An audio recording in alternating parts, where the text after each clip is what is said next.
Hi everyone, thanks for coming. Whoa, that's a little echoey. Can we decrease that? Okay.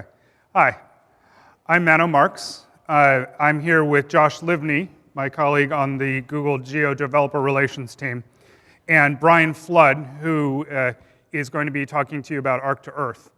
And we are going to be talking to you about GIS, Geographic Information Systems, and how you can use Google Earth and Google Maps working with GIS. So,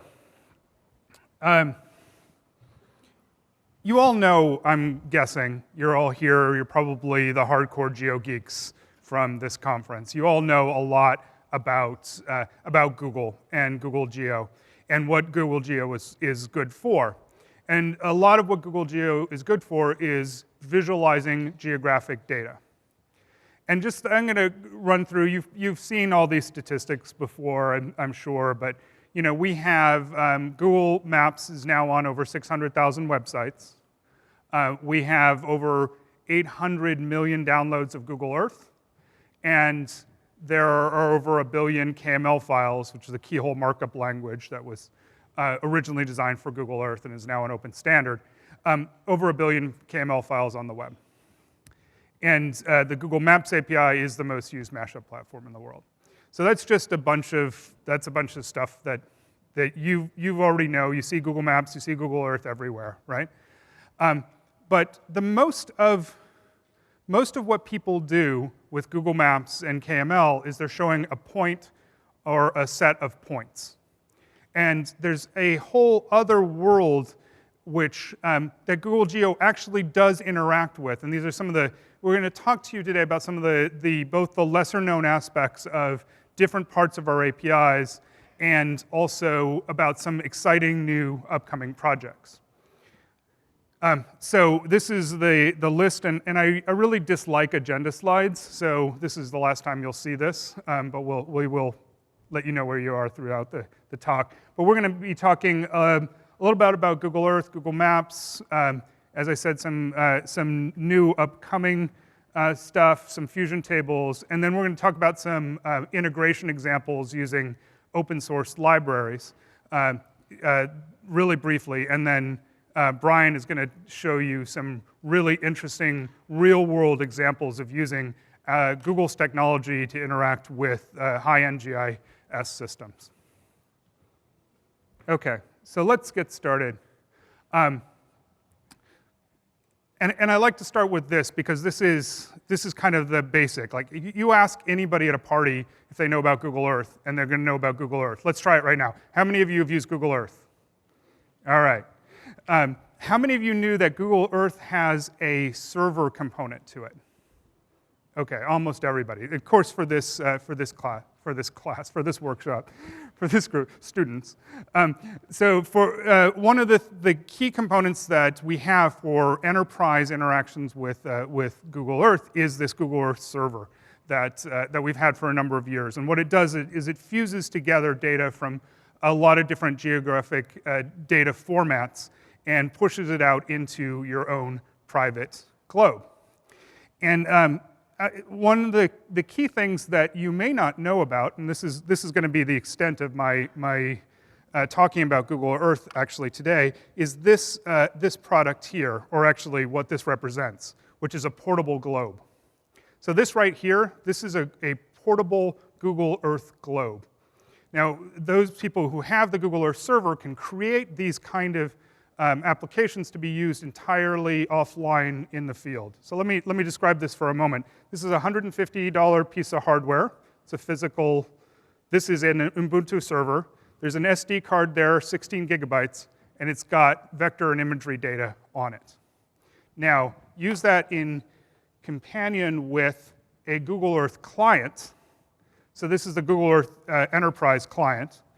And you'll see right over here in the left panel, these layers, those are entirely customized, right? So if you're used to Google Earth, you're used to seeing our default layers there. The Google Earth, this was, you'll see a lot of these start with JP. This was data that was actually sent to Japan for use after the earthquake. where they had portable generators in local areas, but they didn't have internet access so that they could access information on servers. So they shipped servers, we shipped servers from Mountain View to that area so that they can use them for disaster response. And just to give a quick little demo of that, you can see here that, where is Japan? Going into Japan, as we get closer, you'll see there's actual vector data. There's roads that are drawn, roads and boundaries drawn within Japan that you then have access to. So let's say major arterial roads. So this is just one example of using this server. Oh, and I had to switch because I switched off, so I no longer have this direct connection to this server. But basically, I can draw roads. I can use that imagery. If you go to Japan right now, you'll see that's not the actual imagery. And you can connect to it using also the Google Earth plugin, which gives you another direct connection to that. So anybody who's got the plugin installed and the correct authentication details can connect into your server as well. So this is a really interesting and I think not widely known outside the enterprise community way to use Google Earth. So Google Earth server using a portable globe. As I said, this costs $150. Google Earth server costs a little bit more than that, but it allows you to do some really powerful things. Okay, so the next thing I'm going to talk about are some of the features of the Google Maps API that allow you to do GIS-like operations.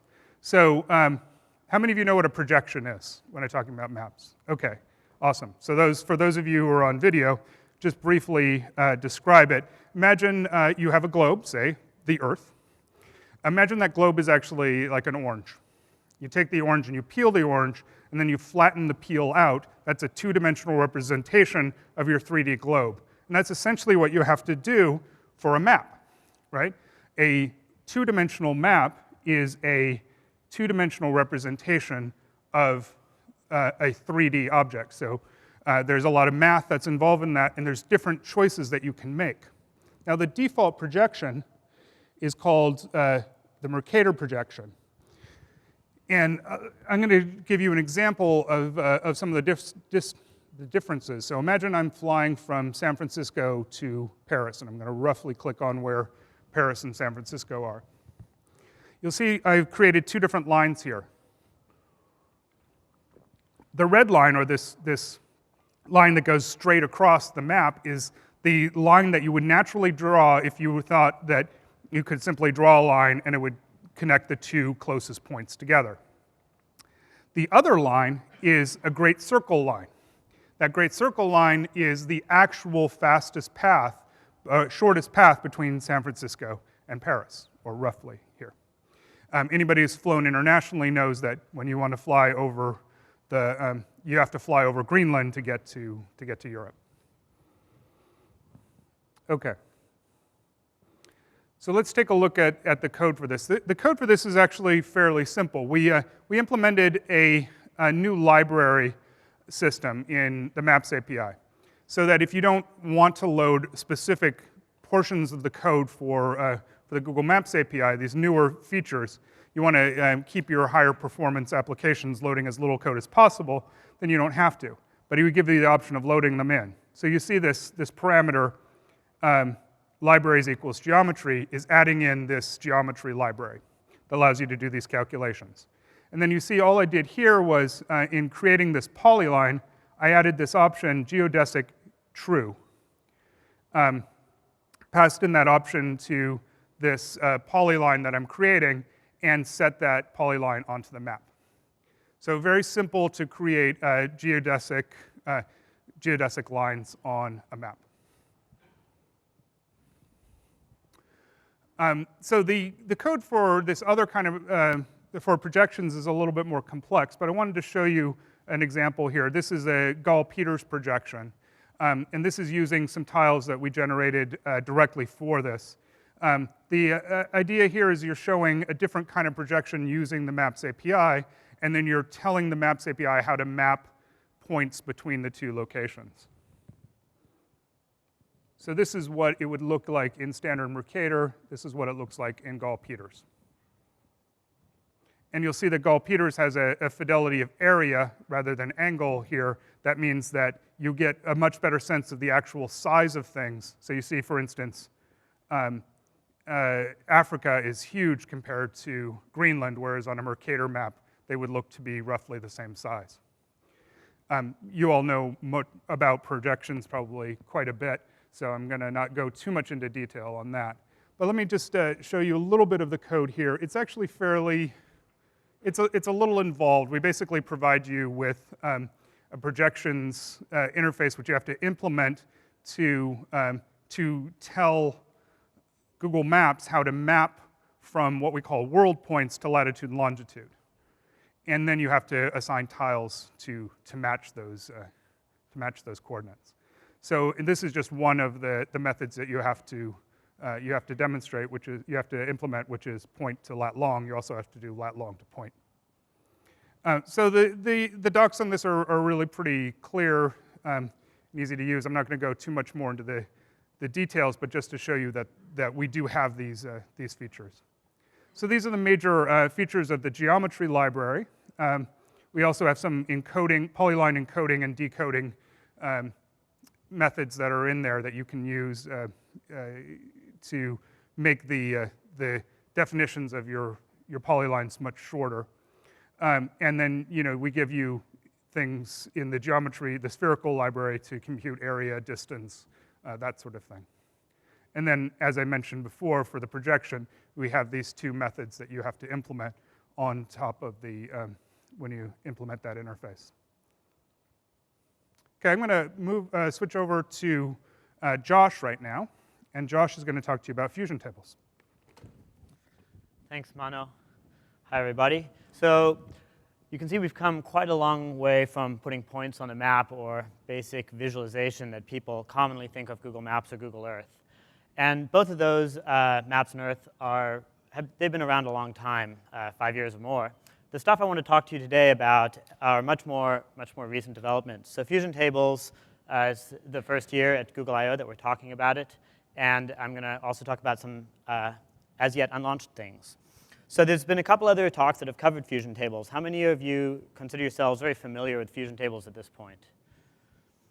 Okay, so that's good, about half or so. I'm going to go into not a lot of detail on what fusion tables is, but I'll give a very brief overview, and I'm going to focus on some of the kind of spatial queries that we can do there that are more GIS-like. So the first thing that I like to just show off is, hey, we can have a map here, and this is a cool map showing 2010 census data put together by John Keefe at WNYC, where we can have a lot of different polygons and some nice kind of interactive info windows. And this is the kind of map that a lot of people want to make, a nice core path colored map, tons of complex polygons. Very difficult to do previously without sort of needing to create your own tiles, have a rendering library of your own on your server, because the Maps API can't really handle this number of vertices all at once. The browser will keel over. So fusion tables is a great way to put a bunch of data into our infrastructure and then render it on a map. That's one way of thinking about it, although it does quite a bit more.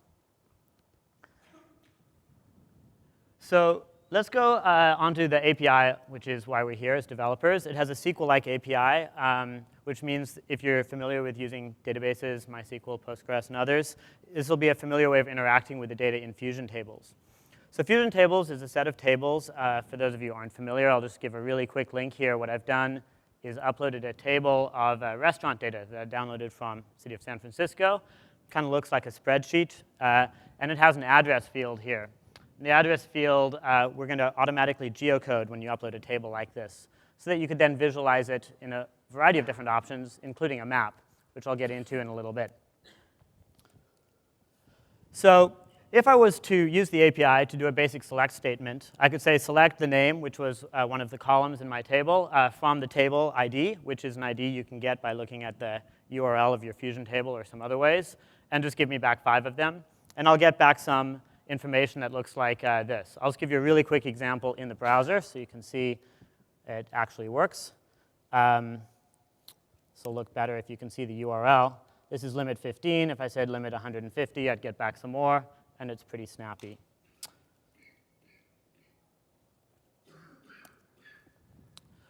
So let's move on to some of the spatial stuff that's a little bit more GIS-like. A couple of really popular things people like to do include what's the closest things around me.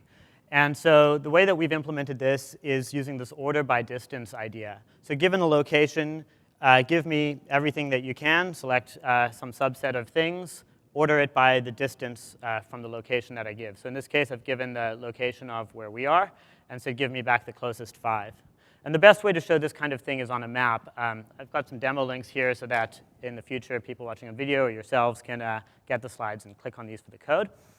But here's a map of all the restaurants, quite a lot of points. I should emphasize that all of these spatial queries also work with polygons and lines, not just points, although that's the demo here. So down at the bottom left, I have a little number you can barely see. It says 50. And if I click on the map, you'll see the select statement as what happened on my click handler, which is select address from the table, order by the distance, limit 50. And you can see if I click over here, it's pretty clustered. If I click over here in San Francisco, it tends to be a little bit less so. And again, it's pretty quick. So if I select the nearest 500, we can see we get a really fast response. So Fusion Tables lets you do that kind of query. Oftentimes, you might just select the nearest 1, or if you're looking for the closest zip code or what have you. But a great way to be able to do these types of basic operations. Another very common operation is your kind of spatial intersection. And currently, we support circles and bounding boxes. So here's the syntax for providing a circle and intersecting it with, in this case, your geometry column, which is the address, which has been geocoded automatically for you. And I'll show you what that looks like on a map. We'll go ahead and give a radius of 1,000 up here, and I'll click. And within this radius, we can see we get a few points back. We get a few more over here. And here's the select statement down at the bottom. So over on the right, I'm not showing all of the restaurants that have been returned. I'm actually showing a grouping of these restaurants, which is pretty neat. You might imagine you want to do an intersection and then get some statistical information or some other type of query on the result. And so I'll just show you how I did this. We can see that if we're down here and say we go within 2,000 meters, a couple kilometers, we've got, I don't know, 1,500 restaurants, 160 bars, et cetera. That's kind of interesting information. So I'll show you quickly how I did this, because I like it when, instead of just using the basic features, folks also start to interact with the Fusion Tables API to get more information out. Some of the other sessions showed how you can have nice charts in your info windows using the Charts API and so forth. In this case, the second piece of code is this group by bottom line, grouping by description. And you can see my select statement has changed subtly. So I'm selecting a count and the description, and then grouping by the description. And that gives me back that kind of aggregate stats on the results that I had.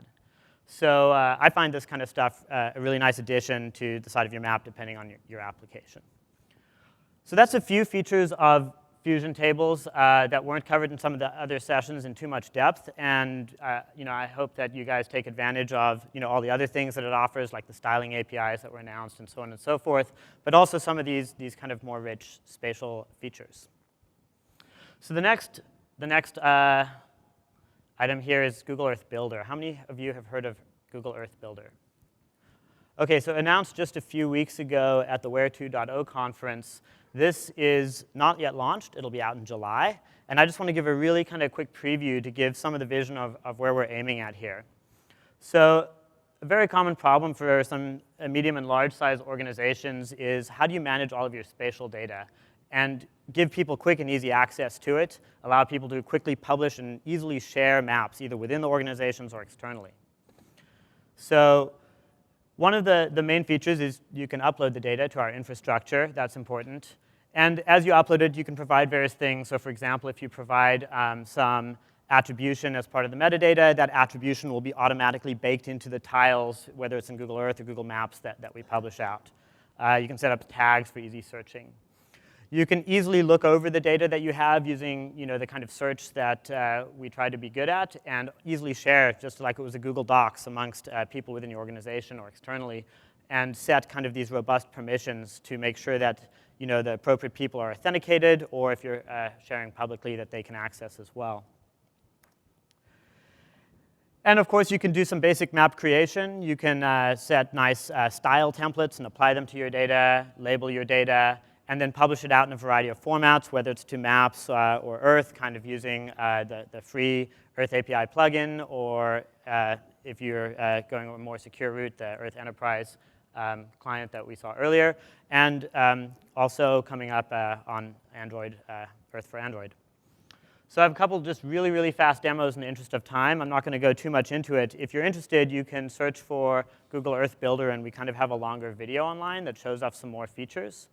But just very, very quickly, we have first thing you'll see is, as you log in for your organization, kind of a dashboard giving you a real-time view, which is very, very cool, of who's using your maps, and you'll be able to dive into this more deeply down the line. Please keep in mind this is unlaunched, and the UI is still going to go through some iterations before it comes out for everyone's use.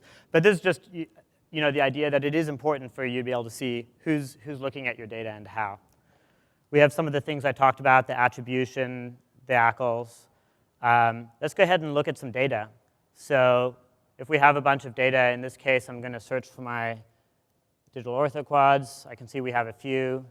Maybe I'll search for deer, because I noticed it was Deer Lodge. I see we have some topo maps and some digital orthoquads, some raster data that's been uploaded. And as you upload it, it's been processed using the same sort of workflow that we use to ingest the data that we then publish out to Google Earth. So you get all of the same kind of nice ingestion workflow where we'll take your data, put it into what we call layers if you're putting a bunch of layers together. Let's look at our Deer Lodge topos made up of, or our Deer Lodge layer made up of these topos, and then take a quick preview. And if we're lucky, the Earth API should automatically connect in an authenticated way to Earth Builder in the background and show you this data, which has been mosaicked and kind of blended, again, using the same infrastructure that we use to ingest data for our commercial products. So I'm going to hop out of this demo. I think I accidentally did not open it in a new window, so you'll pardon me here. And hop over to the next item, which is Google Earth Engine. How many of you have heard of that? OK, so one of the things that's very tricky in GIS is remote sensing, or more generically, image analysis. It's tricky because it's this interesting overlap between scientific communities who write really complex algorithms, and then at the same time are trying to manage sometimes extremely large data sets. And so we're trying to solve this problem. This is a google.org product using what we're calling Earth Engine, and allowing people to do near real-time analysis on very large data sets. So some of the things, just point out quickly, is the data that you upload will be kept in this native projection, which is super important for doing image analysis. You're not warping your data and getting different results because of that. And that you can define algorithms. We'll launch with some common algorithms that people might want to run, but you'll also be able to have an API that allows you to define an algorithm to run over this data. And we're also seeding the data sort of repository ourselves to start with as much as we can reasonably bring in of the Landsat and MODIS imagery. Right now, we're trying to import the Landsat imagery as fast as they can get it off tape, and we have about half of their petabyte or so of data online, as well as daily updates of the MODIS imagery in a whole variety of formats. And if you check out, unfortunately my link's not showing, but search for Google Earth Engine at code.google.com, and you'll see that you can interact with all of this data right now. So give you kind of a hint of some of what we have. So I'd like to give a little bit of context of why you might be interested in using Earth Engine. So this is a satellite view using the historical imagery that you would see if you loaded up Google Earth right now in Brazil. And at the bottom left, you can see the year in 1976 was kind of this nice big green patch. And if you were to progress along, you see some forest patterns changing a little bit. And you might ask yourself, how much is actually changing? It looks like a lot, but what if I wanted to run this analysis over an entire country? And what if I wanted to know how much was being cut per year? And you had access to all of this data, which we're hoping to allow for. So If you have access to the Landsat imagery and you have a lot of it, you could run this type of analysis using Earth Engine. And here's the basic workflow that we use on the back end, just to give you an idea of how it works. So we might take this one image, which is perhaps a very large image or set of images, a collection of images that we want to run our analysis over. And we'll split it up into smaller tiles. And we'll send these tiles off to separate machines. And each machine will run the algorithm that you've defined over the small tile in kind of this classic MapReduce algorithm. We'll reassemble the final result. Depending on the algorithm you run, you might get back an image or some statistics. Perhaps you've clipped to a polygon, and you get the result back very, very quickly. If you're zoomed into an area, we run in near real time the analysis just on the area you're looking at or the area that you need. And we're able to do this by sending it in this sort of distributed fashion to our infrastructure.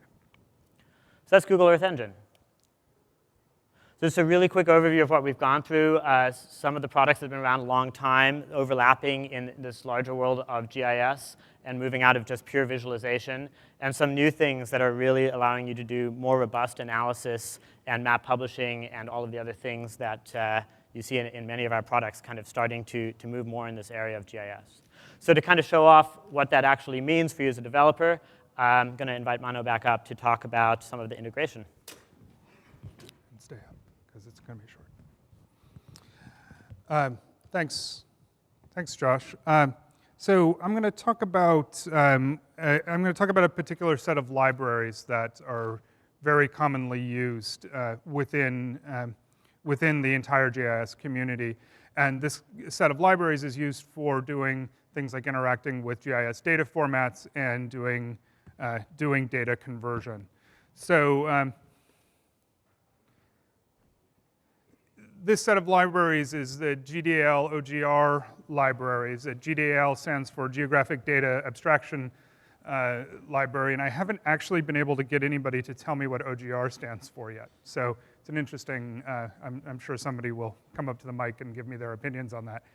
But basically, it's a set of utility libraries for parsing data, doing data conversion, doing lots of interactions on a huge range of geographic data formats. And you can do interesting things like convert data, reproject it, do data tiling for raster data. It's a whole wide set of things. And most major software applications that do these kind of operations rely on GDL and OGR to do that. We ourselves use it in some of our backends for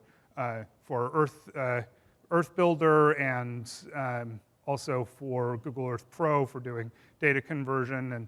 And there's just a number of different ways in which we use these at Google, and almost all the major applications use these. These are open source libraries under very liberal licenses, so I'm really going to encourage you to check them out. And I'm going to actually switch over, and we had a little fire drill beforehand, so I didn't get a chance to open up my terminal. But I'm going to connect to a server where we've set up the latest version of GDL. That is GDL 1.9. This is actually not available in the builds, in the binary downloads. It's available only in the nightly build, so you have to actually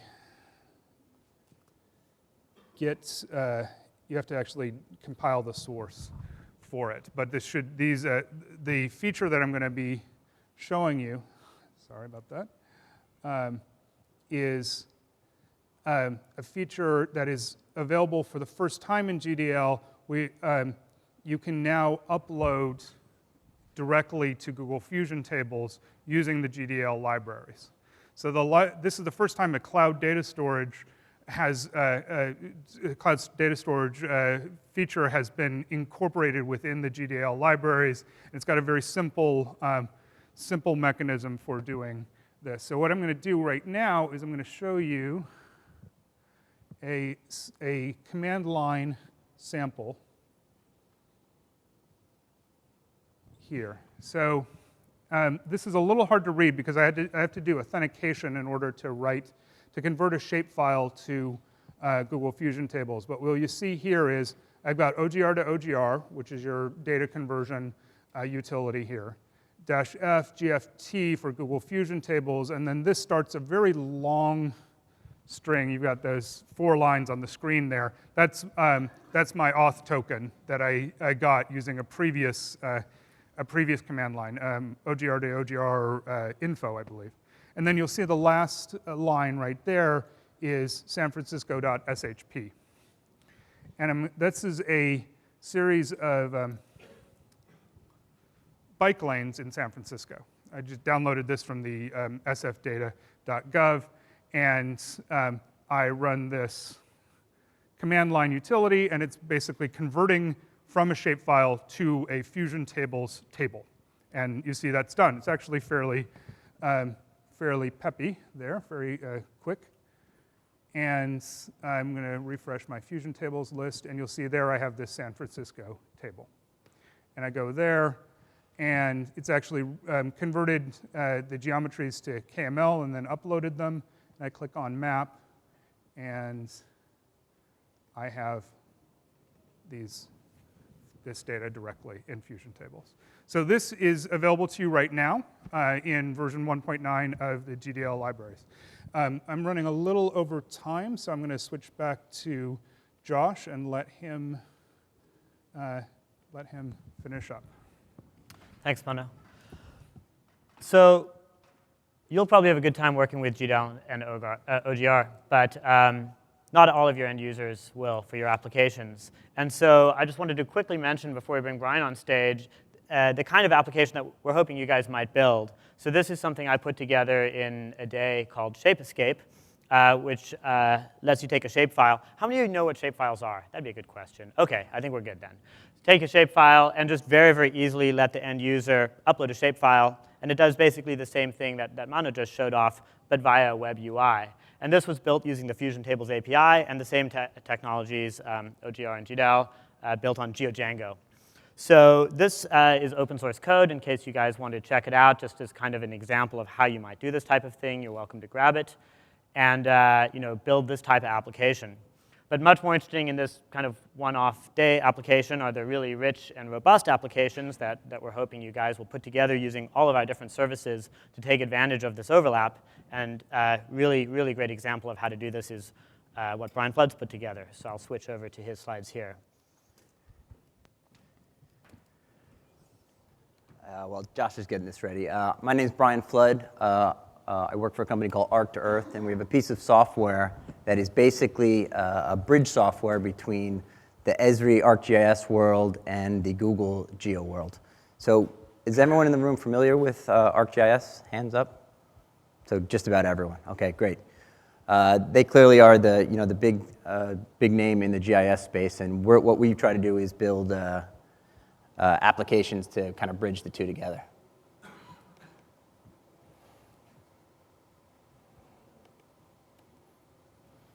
OK, so basically what ArktoEarth is it handles various different aspects of getting your data out of ArcGIS and into the Google Geo properties. We do KML exports and imports, map tile cache creation. We have a new product where we are bringing Google Map data, the street data and imagery directly into ArcMap. We do Fusion table uploads, and Josh and Mano were talking about Fusion tables. I'm going to show you some demos there. And then we also have some planned support for their really cool new Google Earth Builder product, which is coming out. So basically, I'm just going to run over this stuff really quickly. We actually export KML. We do some very complex types of export. We take all of your symbology. If you have very large data sets, we'll break it up into KML regions for you automatically. There's a lot of other bells and whistles in there. We also import KML data, and we're able to get information out of the pop-up windows and turn it into real attributes in ArcGIS. Map tile caches, basically anything that you can display inside of ArcMap. This is raster data or any type of symbology or TINs or any of those. You can turn into map tile caches that can then be displayed directly over the top of Google Maps.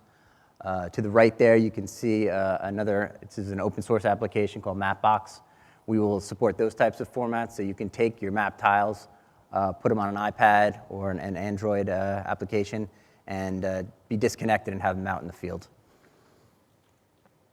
Data Services, as I said, is a new product we have, and it's basically taking Google imagery and bringing it inside of ArkMap. Then you can display your data directly over the top. Worldwide coverage, and it automatically refreshes as you move the map around.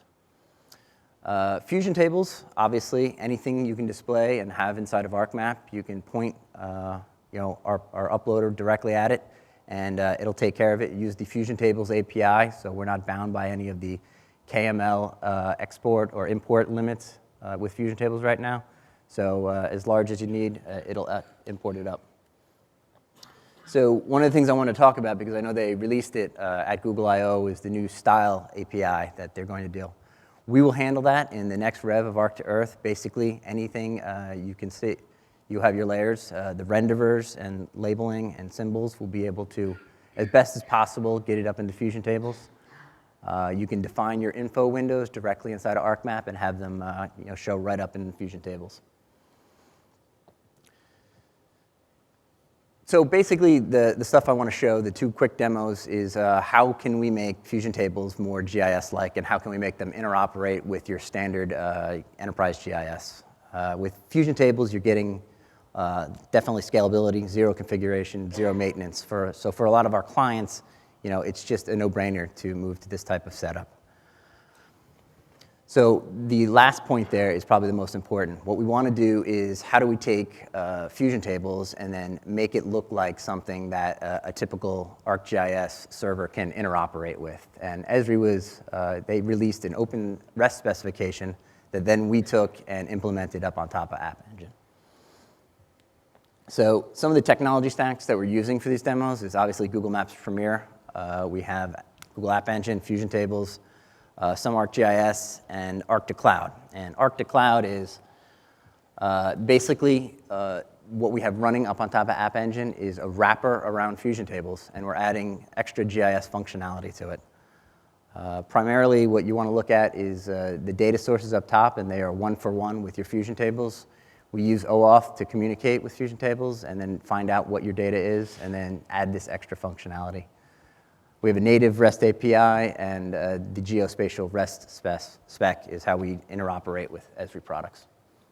One of the primary things we wanted to be able to do was every row of data that you have inside of Fusion Tables, we wanted to make it URL addressable so that you can get at it and have different formats for it. So every one of your rows and every one of your searches you can return as JSON, GeoJSON, Esri's JSON specification. Some of the lesser-known ones in the GIS world, like GML, well-known text. You can get QR codes that are associated with it and that point back directly at that data. So basically, we are wrapping Fusion Tables and getting it more GIS-like. So for the quick demo, I just wanted to be able to show you, this is Arc-to-Cloud user interface. We are able to, via your settings, you go in and set up your OAuth tokens. We can do this automatically for you, and that's how we tie into your data. And then you can start building maps, and maps are basically collections of layers. So we'll drill into this one. I've been downloading it all day. It has a list of layers. You can see each one of these is pointing directly at a Fusion table.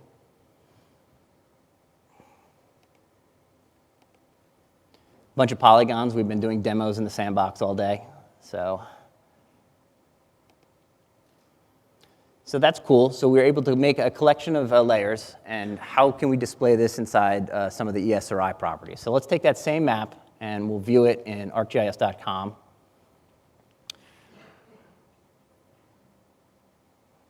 And since right now the ArcGIS.com JavaScript API is talking to App Engine, and App Engine is talking to Fusion Tables to get that data out. And we can go in and use some of their great editing tools that are inside there. Let's just draw a polygon out in the middle of the ocean. We can go in and change attributes. You can then attach photos and stuff, and those photos will be stored in App Engine in the blob store. And the cool part, obviously, is if we go back and take a look at that same Fusion table, we'll see that it automatically linked up and it's all ready to go for everyone else to, so there's our polygon. So the idea is we have this thing running on App Engine that's a wrapper around Fusion Tables, and we're synchronizing all the data back and forth. Any ArcGIS property can then talk to it and then talk directly to the Fusion Tables.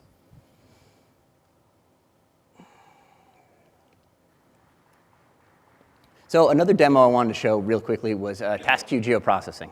We wanted to be able to use the Google App Engine task queue to perform some of the standard geospatial operations on 2 or more Fusion Tables at the same time. This is usually something you do on the desktop. Josh was showing you before how something like the Earth engine works on raster data. This is for vector data in Fusion Tables. It's kind of experimental now, but we think it has a lot of legs, and it's something we're going to be working on. Some of the type of operations you'd want to do is full layer buffering or clipping, merging between 2 different layers and coming up with a new Fusion table. We're using JTS, Java Topology Suite, and it's running up on top of App Engine. So basically how this would work is, that's not what I want to do. Well, the top request comes in.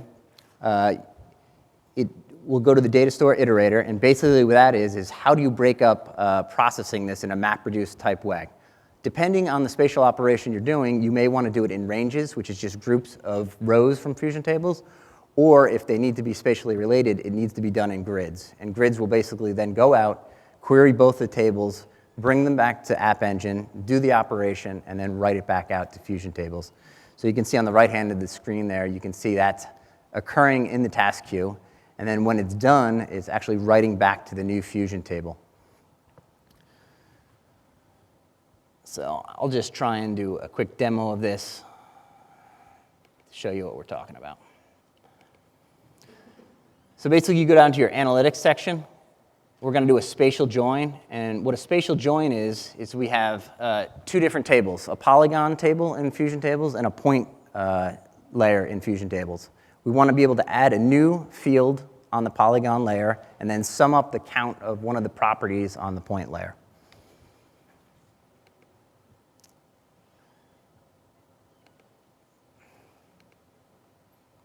Block pop is the point layer.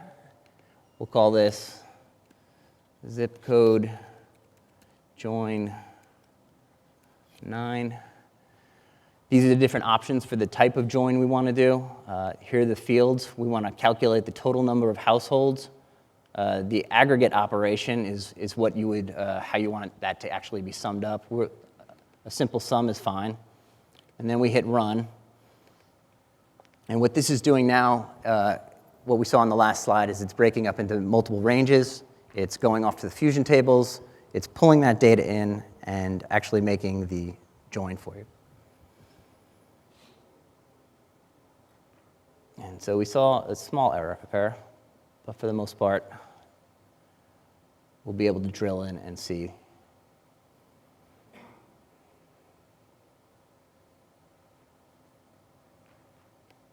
Okay.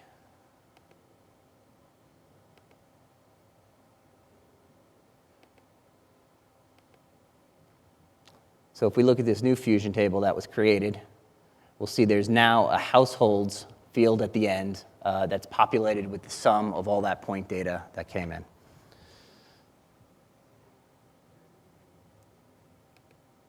So the idea there is how can we bring the standard geospatial operations that you do in the Esri and ArcGIS world and bring it online and do it inside the cloud. So here's just some of the pros and cons of this. Distributed dataset analysis is far more attractive. You can do it on your live data up in Fusion Tables. The Fusion Table is immediately available for your online applications to use.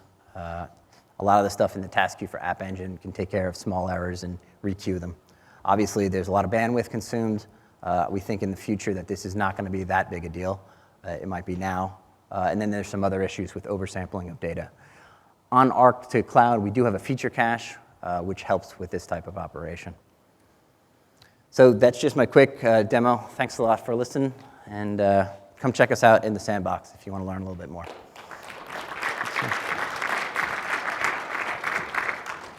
Thanks a lot, Brian. That's pretty impressive stuff. Cool. So just summing up here, you can see a lot of different ways that we can overlap with the sort of traditional GIS with a lot of the services that we have, and look forward to some Q&A here. If you don't mind just coming up to the mics and lining up behind them, we'll do our best. Yes, and also you'll see there's a feedback link on there. We're on the speaker meter, so please feel free to give us feedback on the talk. Please come up to the mics if you have any questions. Don't be shy. A dumb question. What's the pricing model for fusion tables? So currently, any Google account gets a free quota. Yeah, that's 250 megabytes. If you get Maps API Premier, then you get, along with that, I believe it's 10 gigabytes. Is that right? And then you can pay for more by gigabyte. We're just starting to add some pricing to Fusion Tables Premier, and if you're already a Premier customer, probably best just to call the sales rep. I'm not sure the numbers off the top of my head, but we do have a pricing model that gets you additional QPS and additional storage. I'm not sure exactly what it is offhand. So one is the storage, the other one is a hit. I mean, so there's both. So with the free Fusion Tables, with your regular Google account, you get 5 queries per second and 250 megabytes of storage. And to clarify, that's against the API, not views of people hitting your site. Right. Yep. Okay. Yeah.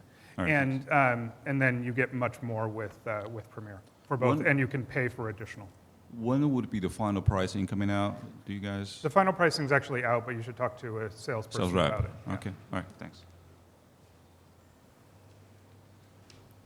Did you have a question?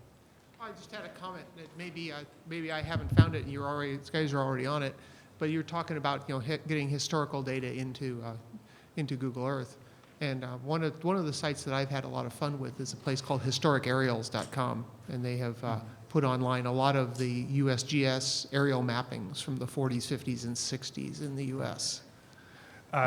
Yeah, that's a great site. We're definitely aware of that site. So what you're asking about is I have to repeat this for the video, is historical imagery and whether we can integrate with stuff from historical aerials. Yeah, we are actively pursuing additional historical imagery. So if you go to Google Earth, you can see there's a historic imagery button, and there you can view lots of different imagery for different locations. Obviously, over the years, we've built up our own imagery, but we have imagery going back, I think, into the 30s, maybe even earlier than that. So aerial imagery, obviously, no satellite imagery from the 1930s. All right. Well, I'll go look some more because and that's also in November, I believe we made that available in the Google Earth API, so you can programmatically interact with that as well.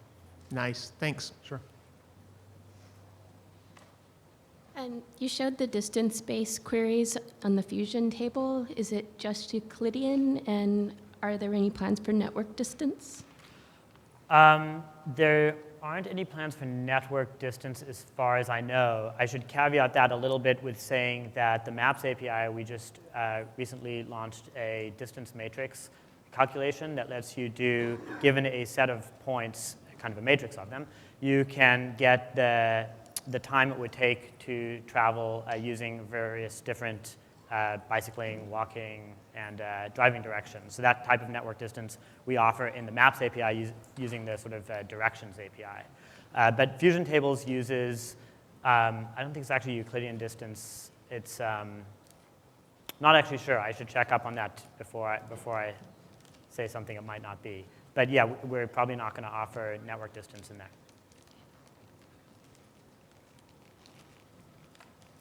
You mentioned when you upload data to the Fusion tables, if you include address information, that maybe gets geocoded.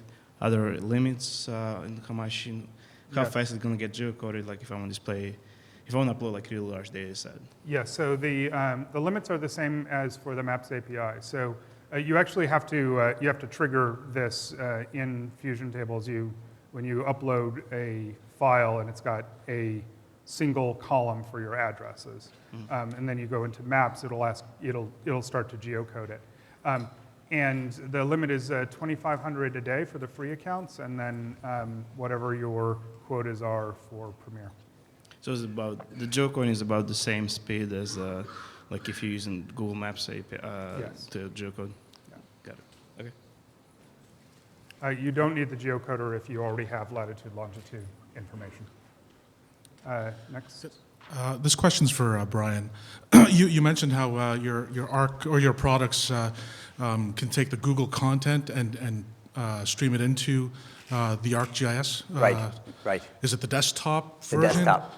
And how can you elaborate on that? How it works exactly? Well, basically, we became an OEM partner with Google, so we were allowed to do that. And what it's doing in the background is interacting with the Google Maps Premier API. And as you pan around on the map, it's bringing the data in and just displaying it as an extra layer. So it's using the actual tiles. It's not like a WMS or something. It's not a WMS, and it's not the actual tiles. It's kind of some secret sauce that allows us to get the best of both worlds. Okay. Some caching, but doing it the legal, legit way with Google. Okay. Thank you.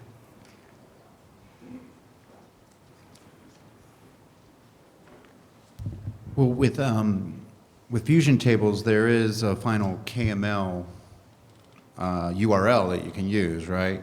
That's correct. So, I mean, you can open up KMLs in ArcGIS, can't you? Or I guess you would just get a snapshot if there's editing going on the Fusion table. You would just get a snapshot in ArcGIS. So the question is, can you open up KMLs directly in ArcGIS? And yes, you can. What you're getting out of Fusion tables is not, you're not interacting with a live KML file. You're downloading. Yeah, so you're right. It's either a snapshot or a network link, which would update periodically. I'm not sure about ArcGIS support for network links. I don't think it has it. I don't think it has it. So. Mike. Yeah, this isn't a question, it's more of a paid advertisement. I work for the enterprise team on Geo, so if you want to buy the Premier API or that portable server or anything, I can probably hook you up with the right account rep. So I'll hang out in the back of the room. If you want to get any more information about pricing or what we actually sell, I'll sit in the back. Great, thanks, Mike. Any other questions?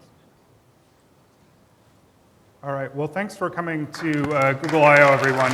I hope you've had a great time. I certainly have. Josh, Brian, and I are going to be hanging out for a little while afterwards. So if you have any, you want to come up and ask us directly. Thanks a lot. Thanks a lot, everyone. Thank you.